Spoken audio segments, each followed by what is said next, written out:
The race for the Premier League top 6 has never been this unpredictable, so it's time to make a few early season predictions before the Premier League season kicks off next week with Arsenal taking on Coventry City. So we've picked Arsenal to win the Premier League. Oh my goodness.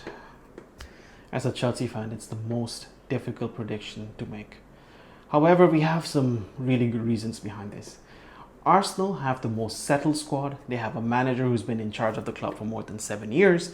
They have made a very intelligent signing in Bruno Guimaraes, who really elevates their midfield. He takes them to another level. He's going to free up Martin Odegaard. Declan Rice is going to be playing with a lot more swagger now. He can play more as a number 8 and not as a number 6. It also frees up Eberechi Eze. A lot of fans are forgetting that Arsenal spent almost £65 million to sign Eze from Crystal Palace. Now, Eze's best position is as that number 10, not as a left winger. Eze does not necessarily have the pace to always beat his man in a one-on-one situation, so it's best to play Eze as a number 10. Arsenal have two concerns, however. The injury to William Saliba, that's a big loss for them. And the second concern is the striker position. That's why we can see these Victor Osimhen links, these Julian Alvarez links, because they're not very confident in the options they have right now. They got Victor Gyökeres and they got Kai Havertz. They spent a lot of money on Gyökeres, but Gyökeres has taken a lot of time to adapt to the Premier League. He's not adapted as quickly as many people were predicting that he will. And with Kai Havertz, now Kai Havertz is a very interesting player, and we had him at Chelsea. He scored the Champions League final goal and he won the Champions League final. See, Arsenal fans, when you score a goal in the Champions League final, you win it. That's what Kai Havertz did with Chelsea. So, some things are just meant to be blue. Okay, so with Kai Havertz, Kai Havertz is a very interesting player because he's 6'2", 6'3". When you look at a player who's that tall, the most natural position one can think for him is up front, but I don't think Kai Havertz is a striker. In my opinion, Kai Havertz is in that family of player, similar to Wayne Rooney, similar to Dennis Bergkamp, similar to Kaká, who used to play at AC Milan. He's more of a number 10/9.5. He's not a striker, and that's why Arsenal are looking at a striker, because they need someone who's going to put the ball at the back of the net a lot more regularly. You can't be always putting so much pressure on Bukayo Saka. You can't always depend on Declan Rice to get the goals from midfield. So they need a number 9. Now, we've picked United to finish second. Now, before we go into the rest of the predictions, please, from second position to sixth position, it's really up for grabs.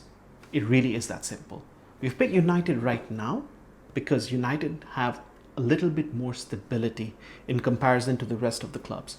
United have hired and made Michael Carrick the permanent manager. He was the caretaker manager last year, interim. Now they made him into the permanent manager. It's a very smart move by United. They were linked to all the bigger names. Let's say Unai Emery. They were even linked to Andoni Iraola. They were linked to Luis Enrique, but they made the smart decision. They stuck with Michael Carrick, and United have made two more really sensible decisions.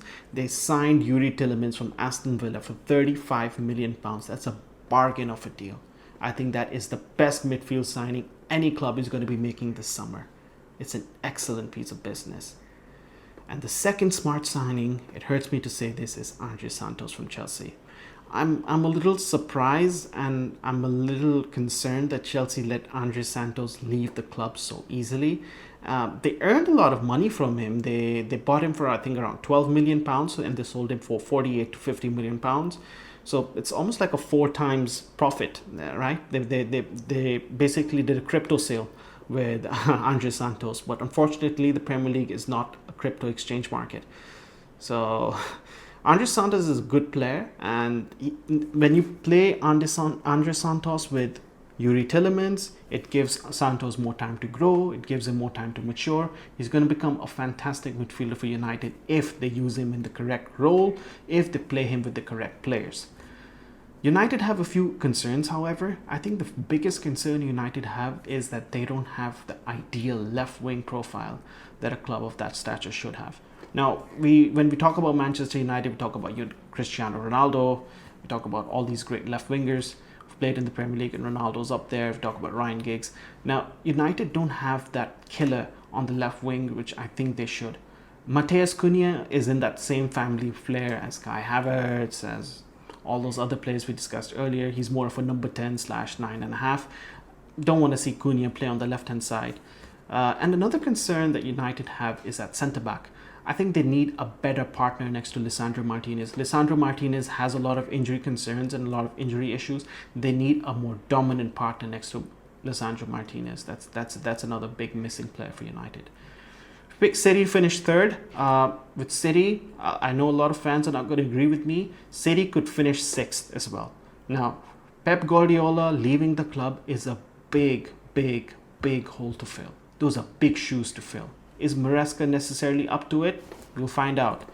I'm a Chelsea fan, and as a Chelsea fan, I must say I'm very happy to see Maresca join City, because don't get me wrong, Maresca is a very good football manager, but is he at that level that City need? Now, City are the most successful Premier League club over the past 10 years. They've won a lot of Premier League titles, they've won Champions League titles. When you're replacing someone like Pep Guardiola, you have to go for an Hansi Flick. You have to look at Luis Enrique. Even Julian Nagelsmann, who was managing Germany, they should have looked at a bigger name manager. However, they've made the decision, and they're also going through a midfield revamp. Bernardo Silva leaving is a big hole in midfield. Bernardo Silva was excellent for so many seasons. Rodri leaving is even a bigger hole to fill. The signing of Elliot Anderson, it's a good signing, yes. Is he worth 116 million pounds? Definitely not. Enzo Fernandez, they're looking at Enzo Fernandez from Chelsea. Is he worth 120 million pounds? As a Chelsea fan, I'm going to say yes, he is. We need the cash. We need to do our own midfield revamp. But as City rebuild their midfield, they're spending a lot of money and putting a lot of pressure on these young midfielders. So City have a long and interesting season ahead. The City players are going to take some time to get used to Enzo Maresca's methods and tactics.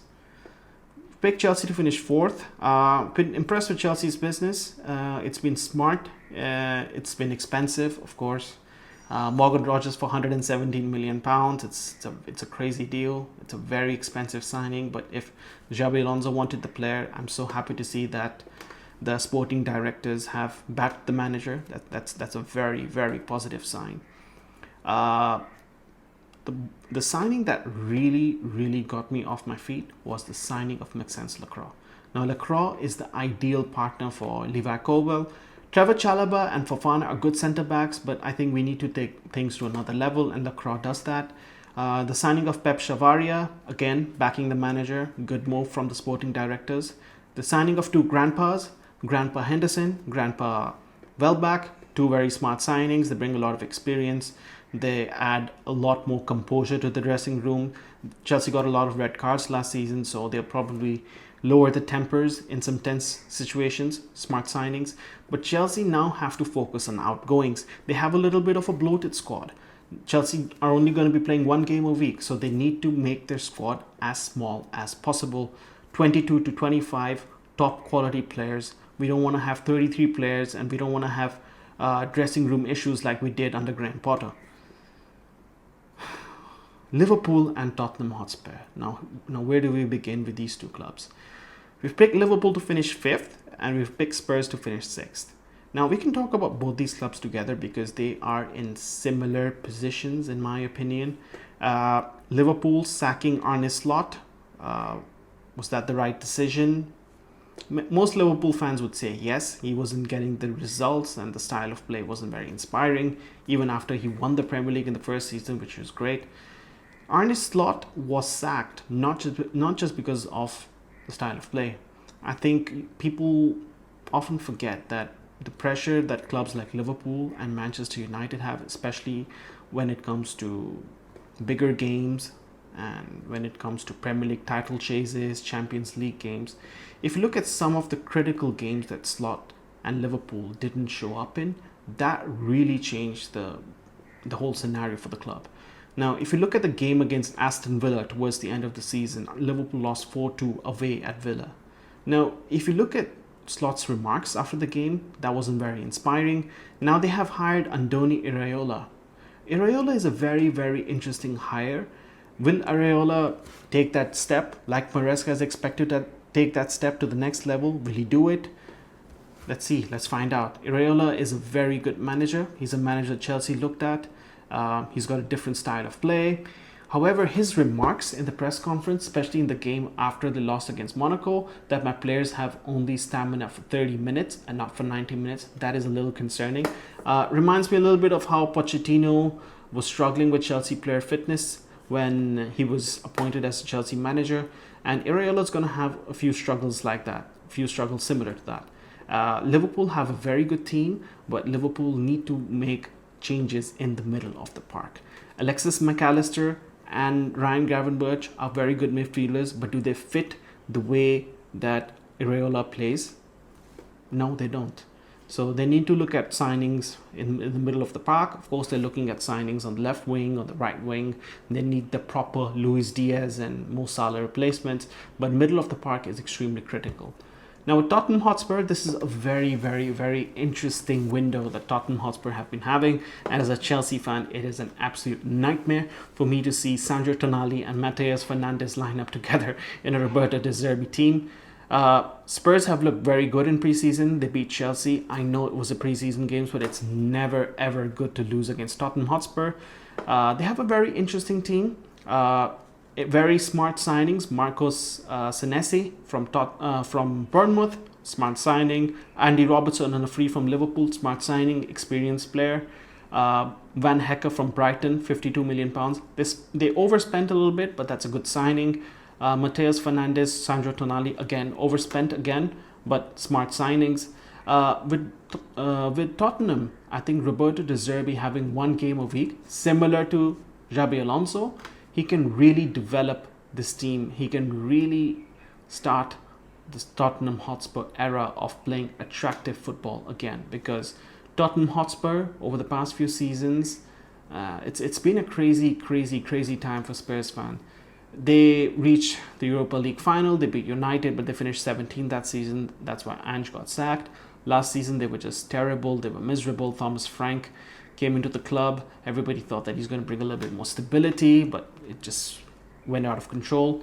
So with Spurs, it's interesting. Spurs are the type of club that, in one game week, they could be 4th. In another game week, they could be 10th. So Tottenham is very difficult to predict. So the outsiders looking into the top 6, we got Brentford, we got Aston Villa, and we got Brighton.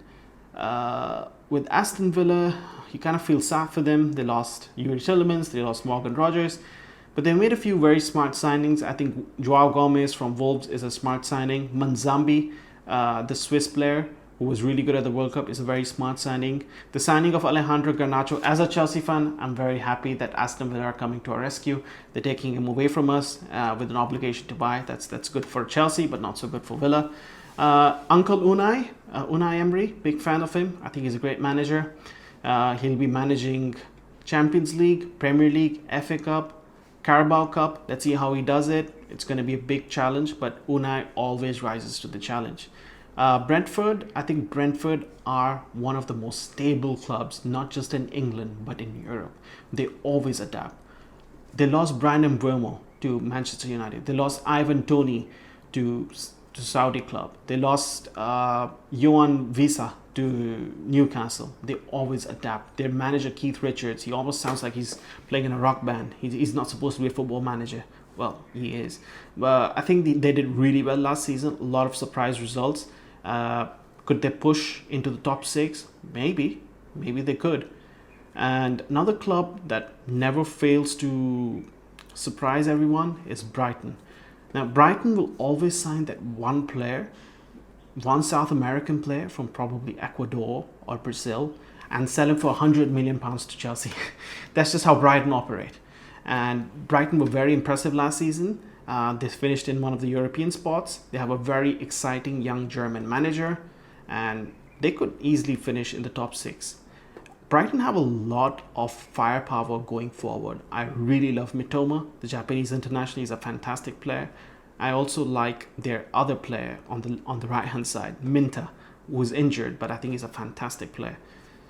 So here are top 6 predictions, some outsiders to watch out for. And if you like this video, please subscribe to the channel, like, comment and share, and think about what you would predict in the top 6. Thanks for watching.